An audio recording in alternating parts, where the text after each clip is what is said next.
नमस्कार, न्यूज 21 देख रहे हैं आप और मैं हूं आपके साथ अखिल। सुबह की बड़ी खबरों में बात करेंगे सबसे पहले टोंक की। टोंक जिले में बनास नदी पर 138 करोड़ रुपए की लागत से बन रहे हाई लेवल ब्रिज का निर्माण कार्य तय समय सीमा के बाद भी पूरा नहीं हो पाया है। यह पुल जिले को सीधे तौर पर मुख्यालय से जोड़ता है। इस देरी के चलते टोंक, निवाई, पीपलू और मालपुरा, टोडा रायसिंह विधानसभाओं के लाखों लोग भारी परेशानी झेल रहे हैं।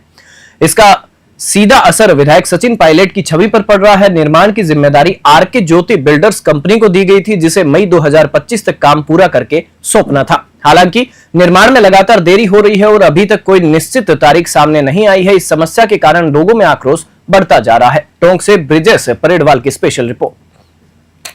अजी बहुत ज्यादा समस्या आ रही है। नदी का डोला पर कड़े सोइलर गोला 90-100 किलोमीटर टोंक पड़ रही है।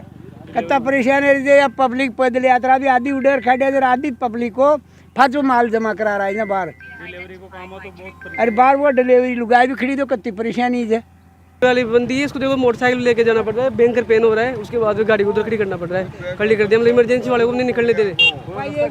पूरा रास्ता कटा हुआ है सर, कल तक एकदम सही था, अभी जस्ट काटा ही है। अभी इतनी भयंकर परेशानी हो रही है। डिलीवरी इमरजेंसी वाले कम से कम लगा के रखते बैरिकेड, आने के बाद खोल देते, उसको रास्ते को काटना तो नहीं चाहिए ना। इमरजेंसी वाले को तो निकालना चाहिए। पुलिया का क्या मतलब है फिर? बहुत लंबी दूरी तय करनी पड़ रही है सर। मेरी रिक्वेस्ट यही है कि कम से कम खड़ी बैरिकेड लगा के रखे, पुलिस वाले तैनात करें यहाँ पे। चित्तौड़गढ़ के बेंगू क्षेत्र की पारसोली थाना पुलिस ने ओराई बांध में मिली एक अज्ञात महिला की लाश के मामले का खुलासा करते हुए 4 आरोपियों को गिरफ्तार किया है। पुलिस ने मृतका की पहचान सोनू उर्फ सोनिया भील निवासी पारसोली के रूप में की है। जांच के दौरान मुख्य आरोपी सत्तू उर्फ सत्यनारायण के साथ साथ 3 अन्य आरोपियों ललित हजूरी, सांवरिया लाल, सालवी और मुकेश उर्फ जोनू को भी गिरफ्तार किया गया। ये तीनों आरोपी लाश को ठिकाने लगाने में सत्तू की मदद कर रहे थे। पुलिस ने वारदात में इस्तेमाल बोलेरो गाड़ी भी जब्त कर ली है। फिलहाल सभी आरोपियों से हत्या के कारणों और मामले से जुड़ी अन्य जानकारी के लिए पूछताछ की जा रही है। बेंगू से मदन मीणा की रिपोर्ट। मावली तहसील के खातीखेड़ा गांव में भामाशाहों की मदद से राजकीय उच्च प्राथमिक विद्यालय के 120 बच्चों को चप्पल बांटी गई। चप्पलें पाकर बच्चों के चेहरे खिल उठे। भामाशाह हरकलाल सियाल, संपत सियाल और मुकेश ने यह पहल की। इस मौके पर थामला के उप सरपंच दीपक सोनी, अलकेश आमेटा मौजूद रहे। कार्यक्रम का संचालन प्रधानाध्यापक नरेश कुमार ने किया। मावली से मनीष धादिच की रिपोर्ट।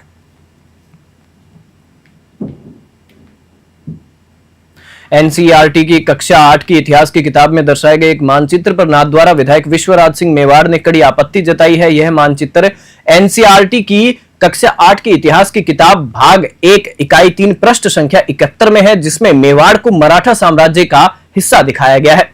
विधायक मेवाड़ ने इस पर नाराजगी जताते हुए कहा कि ऐसा लगता है कि एनसीईआरटी का मकसद छात्रों को सही जानकारी देने के बजाय भारत के गौरवशाली इतिहास को विकृत करना हो गया है। उन्होंने सवाल उठाया कि मेवाड़ ने सदियों तक स्वतंत्रता के लिए संघर्ष किया और कभी किसी बाहरी शक्ति की अधीनता स्वीकार नहीं की, तो फिर इसे मराठा साम्राज्य का हिस्सा कैसे दिखाया जा सकता है। नाथद्वारा से ब्यूरो रिपोर्ट।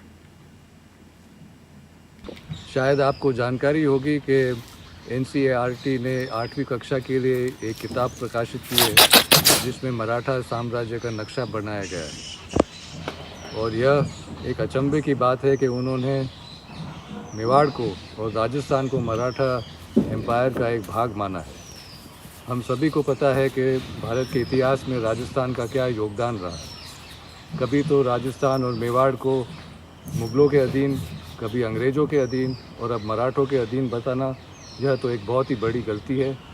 शायद आपको जानकारी होगी कि एनसीईआरटी ने 8वीं कक्षा के लिए एक किताब प्रकाशित की है, जिस रक्षाबंधन के पावन पर्व से पहले सलूम्बर में महिला एवं बाल विकास विभाग द्वारा सुरक्षा सम्मान कार्यक्रम का आयोजन किया गया। इस कार्यक्रम में मुख्यमंत्री भजनलाल शर्मा ने जयपुर से वर्चुअली जुड़कर प्रदेश की 1,21,000 आंगनबाड़ी कार्यकर्ताओं को संबोधित किया। इस दौरान उन्होंने सभी कार्यकर्ताओं के बैंक खातों में डीबीटी के माध्यम से 501 रुपए का राखी उपहार हस्तांतरित किया। इस दौरान महिला एवं बाल विकास विभाग द्वारा सभी कार्यकर्ताओं को मिठाई और छाते भी वितरित किए गए। बता दें कि इस बार रक्षाबंधन पर महिलाओं को रोडवेज बसों में 2 दिन की मुफ्त यात्रा की सुविधा भी मिलेगी। सलूम्बर से ब्यूरो रिपोर्ट। अजमेर जिले के बहुचर्चित किशनगढ़ वीआईपी ट्रेड घोटाले में बड़ी सफलता मिली है। एसपी वंदिता राणा के निर्देशन में पुलिस ने जनता के करोड़ों रुपए लेकर फरार हुए 2 मुख्य आरोपियों को गुजरात से गिरफ्तार कर लिया है। यह कार्रवाई अजमेर पुलिस की स्पेशल टीम ने तकनीकी सर्विलांस और गुप्त सूचना के आधार पर की। गिरफ्तार आरोपियों की पहचान घोटाले के मास्टरमाइंड और उसके सहयोगी के रूप में हुई है, जो लंबे समय से फरार चल रहे थे और लगातार ठिकाने बदल रहे थे। पुलिस के अनुसार वीआईपी ट्रेड के नाम से एक कंपनी बनाकर इन आरोपियों ने लोगों को फर्जी निवेश योजनाओं का झांसा देकर करोड़ों रुपए की ठगी की थी। जब निवेशकों ने लाभ नहीं मिला तो मामला उजागर हुआ और कई शिकायतें दर्ज हुई। देखिए अजमेर से सीताराम गहलोत की स्पेशल रिपोर्ट।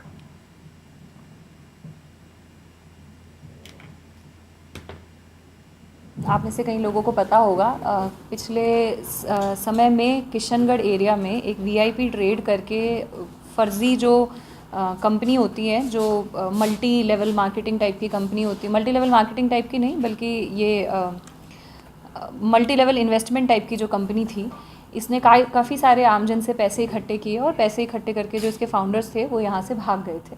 इसमें 31 एफआईआर किशनगढ़, मदनगंज और गांधीनगर थाने में मिला के दर्ज हैं आज की तारीख में। और इसमें जो मुख्य आरोपी था, 2 मुख्य आरोपी हैं जिनको आज गिरफ्तार किया गया है। एक का नाम लोकेश चौधरी है, एक का नाम धीरज गठानी है। ये काफ़ी समय से हमारी टीम इनको ढूंढने का प्रयास कर रही थी और टीम ने काफ़ी मेहनत करके और काफ़ी मल्टीपल प्रदेशों का ये ऑपरेशन था और पिछले कई महीनों से इसके पीछे पीछे चलते हुए आज ये सफलता हाथ लगी है। इनके ऊपर 25-25 हज़ार का इनाम भी किया हुआ था इनकी क्राइम को देखते हुए। दोनों के मैम रोल क्या थे और कहाँ इन दोनों ने फरारी काटी थी मैम? रोल के बारे में हम बात करें तो जो ये लोग हैं ये मेन फाउंडर थे इसमें। जो ये लोकेश चौधरी है, ही वाज द मास्टरमाइंड।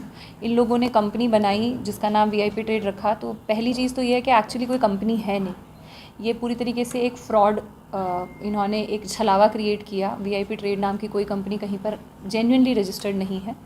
उसके बाद इन्होंने जो एक प्रमोशनल प्रेजेंटेशंस हैं और जो मटेरियल है वो क्रिएट किया और उस मटेरियल के अंदर इन्होंने इस तरीके से लोभ दिया लोगों को कि अगर आप आज पैसे लगाएंगे तो वो साल भर में 2 साल में आपको दुगने तिगने होकर मिल जाएंगे और महीने का 8 से 12% का आपको इसमें ब्याज मिलेगा। और जब सिक्योरिटी के रूप में ये खाली चेक या फिर किसी ज़मीन का जो है वो सौदा करके लोगों को देते थे। इसमें ये ना केवल ज़्यादातर ट्रांजैक्शन ये कैश में करते थे, पर इन्होंने बिटकॉइंस जो होते हैं जिसके अंदर बियानसे करके एक क्रिप्टो करेंसी है उसका भी इन्होंने यूज़ किया है और इस तरीके से इन्होंने लोगों को छलावा किया है। इसमें सबसे टॉप पे जो था ये लोकेश चौधरी था और उसके साथ जो फिनेंसेस वाला सारा काम देखता था ये धीरज गिठानी करके करता था। और अगर हम फरारी काटने की बात करें तो इन्होंने अलग अलग प्रदेशों में, मध्य प्रदेश, महाराष्ट्र, गुजरात, इस नॉर्थ के पूरे रीजन के अंदर फरारी काटी है। अब तक यह सामने आया है, बाकी इनसे पूछताछ में डिटेल की पता की जाएगी कि कब कब ये कहाँ कहाँ रहे। एक तरफ जहां लोग अपने बच्चों का बर्थडे घरों व रेस्टोरेंटों में मनाकर पाश्चात्य संस्कृति का अनुसरण करने में पीछे नहीं है, वहीं दूसरी ओर जयपुर जिले के शाहपुरा निवासी एनएसयूआई के प्रदेश सचिव अक्षय सेनी ने अपनी मां स्वर्गीय कमला देवी सेनी की 15वीं पुण्यतिथि गौशाला में गौ माता के संग मनाकर एक अनूठी मिसाल कायम की है। अक्षय सेनी ने अपनी स्वर्गीय मां कमला देवी की 15वीं पुण्यतिथि गौ माता और झुग्गी झोपड़ियों में रहने वाले गरीब लोगों के साथ मनाने का निर्णय लिया। वह अपने परिवार के साथ अपनी मां की पुण्यतिथि मनाने खोरी के परमानंद धाम की गौशाला पहुंचे और बड़े चाव से गायों व बछड़ों की सेवा की। उन्हें गुड़ हरा चारा खिलाकर स्वर्गीय मां कमला देवी की पुण्यतिथि मनाई। शाहपुरा जयपुर ग्रामीण से सुनील सेनी की रिपोर्ट।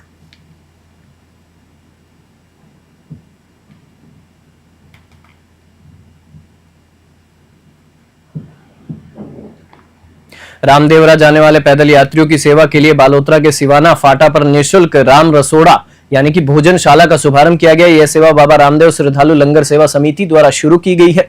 सनातन महाराज ने बाबा रामदेव जी की प्रतिमा पर द्वीप प्रज्वलित कर और आरती करके इस भोजनशाला का उद्घाटन किया। महाराज ने कहा कि निस्वार्थ भाव से की गई सेवा से ही सत्कर्मों का फल मिलता है। समिति के संचालक महेश प्रजापत माजीवाला ने बताया कि सेवा के तहत पैदल यात्रियों के लिए चाय, नाश्ता, भोजन और संपूर्ण चिकित्सा सेवाएं उपलब्ध होंगी। बालोतरा से गौतम प्रजापत की रिपोर्ट।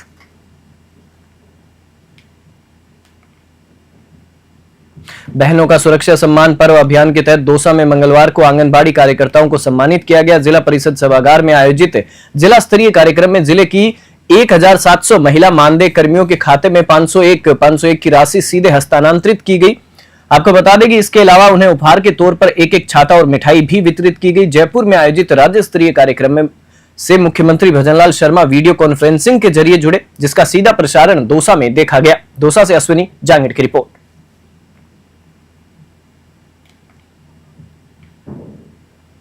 एक तरफ जहां सरकार और आपदा प्रबंधन विभाग मानसून को लेकर अलर्ट मोड पर है, वहीं अलवर जिले के राजगढ़ कस्बे में एक 200 साल पुरानी बहुमंजिला इमारत लोगों के लिए खतरा बनी हुई है।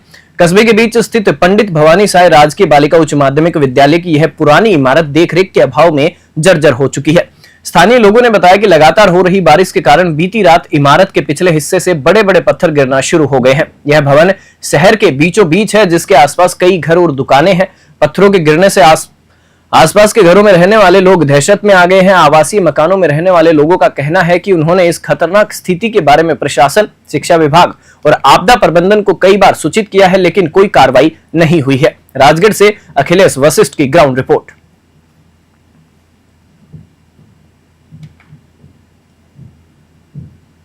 सर देखो, बहुत 90, 95, 100 साल से पुरानी ये सेकेंडरी स्कूल है, हाई स्कूल, बहुत काफ़ी सालों से पुरानी पड़ी हुई है। ये बारिश के दिनों में और भी ये जैसे बहुत पत्थर गिरते हैं, ये हमें जान माल की हानि है। हमने कई दिनों से शिकायत भी कर रखी है, लेकिन कोई सुनवाई नहीं हो रही हमारी। अब आप खुद ही देख लो क्या हालत हो रही है इसकी, कार्रवाई करो, हम यही चाहते हैं बस।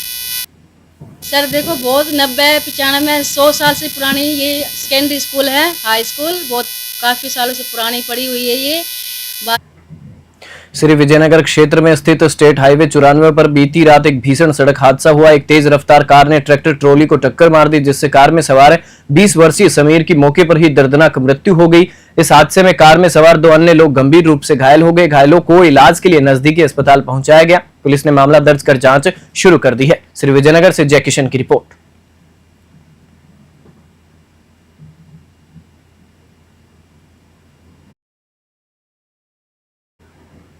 बुलेटिन में फिलहाल इतना ही। आप देखते रहिए News 21।